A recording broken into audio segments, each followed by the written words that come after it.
Today I'm going to talk about exponentiation of matrices. So for instance, if you do an e to the power of a, okay, we're going to see how we can calculate this. And this is used a lot in all kinds of fields of science, like physics, mathematics, we use it in mechanics, we use it in electrotechnical engineering. And to give you an idea of what this could mean, for instance, if you want to do a rotation around the z-axis, for instance, you can write that as an exponentiation of a matrix in the following way. You have x, y, and z here. For instance, you have a vector, okay, like so. This is a vector, and you want to rotate that vector around the z-axis. If you do that, the vector obviously ends up over here, if you do it like that, over an angle theta. Okay, so you can essentially rotate that vector from here to here with an angle of theta.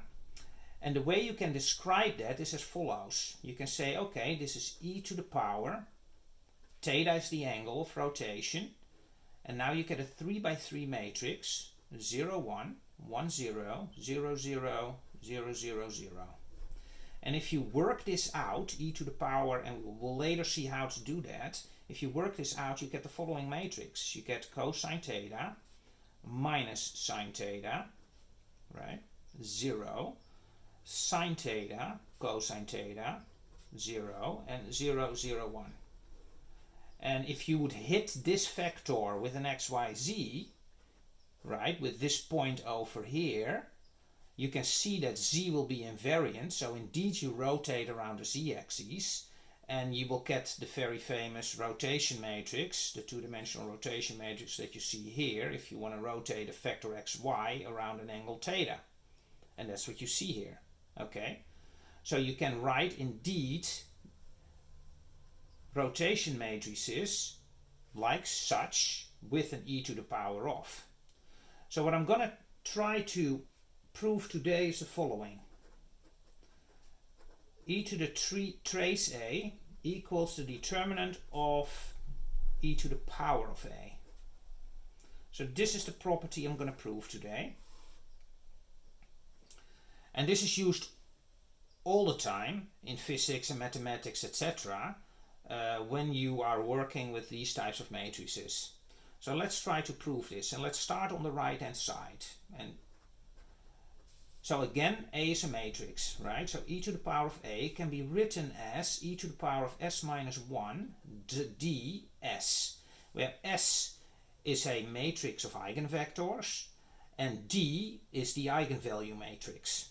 So the way D looks is as follows. If you look at D, to give you an idea, and you have an n by n matrix, for instance, you have on the diagonal all the eigenvalues that you calculated, and all the other ones are 0. So this is how D looks. So it's really a diagonal matrix. And S are the matrices of eigenvectors, and you can calculate eigenvectors as follows. You start usually with the eigenvalues by calculating the determinant of a minus lambda I equals 0. That gives you a series of lambda i's out of this if you solve this. And then you can say, okay, I'll take these eigenvalues and I'm going to match them up with eigenvectors, like so. And if you do that, you get a set of eigenvectors. And these eigenvectors are folded into this matrix S. Okay, so now you rewrite, we have rewritten e to the power of a into this.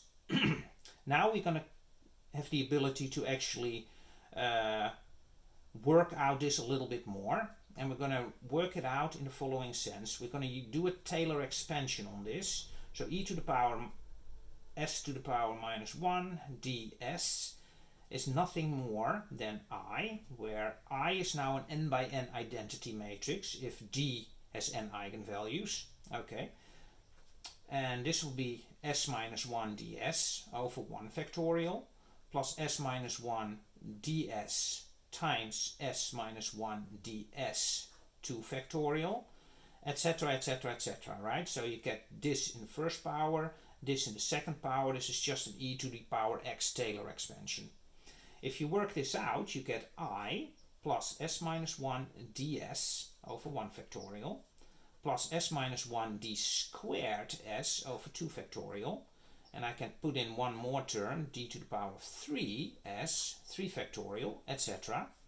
And you can already see this can be rewritten a little bit more as s minus 1s plus all this again, right?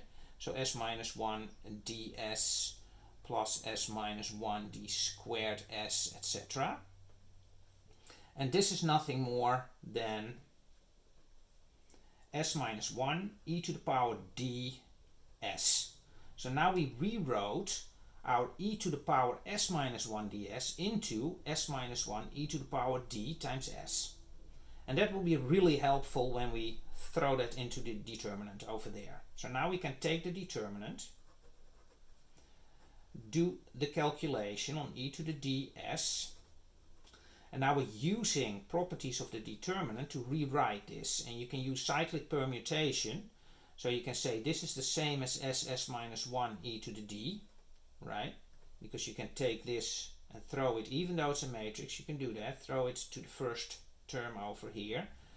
And you get this. And this is nothing more than the determinant of e to the d. Okay. And how does this look like?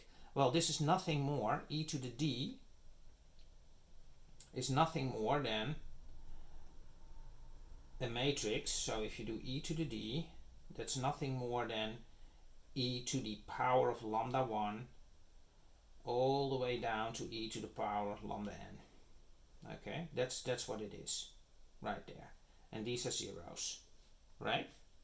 So now we essentially calculated this. This is nothing more than the product of e to the lambda 1, if you create the determinant of that, times e to the power lambda 2 times e to the power lambda 3 all the way up to e to the power lambda n. And this is nothing more than e, the sum of lambda i's. Okay, and this is nothing more than e to the trace of d, right? And now we're almost there. It's not trace of a, but it's trace of d. But now we can use properties of trace and say trace of d is nothing more than the trace of d times s minus 1. That's the same, right? Because that's the identity. That's not going to change the trace. And this can be written as s minus 1 through cyclic permutation into this trace. Okay, and that's nothing more than the trace of a. So the trace of d is the same as the trace of a. So this is then the same as e trace of a. And now we actually proved what we set out to prove. That is that e to the power of trace of a is nothing more than the determinant of e to the power of a. And that's proven here. So now we're done. Okay, I think this is a fantastically interesting relationship that holds. And you should really look into power series with e to the power series and physics and Lie algebras, etc. because they pop up everywhere. Okay, I think this is a great place to stop.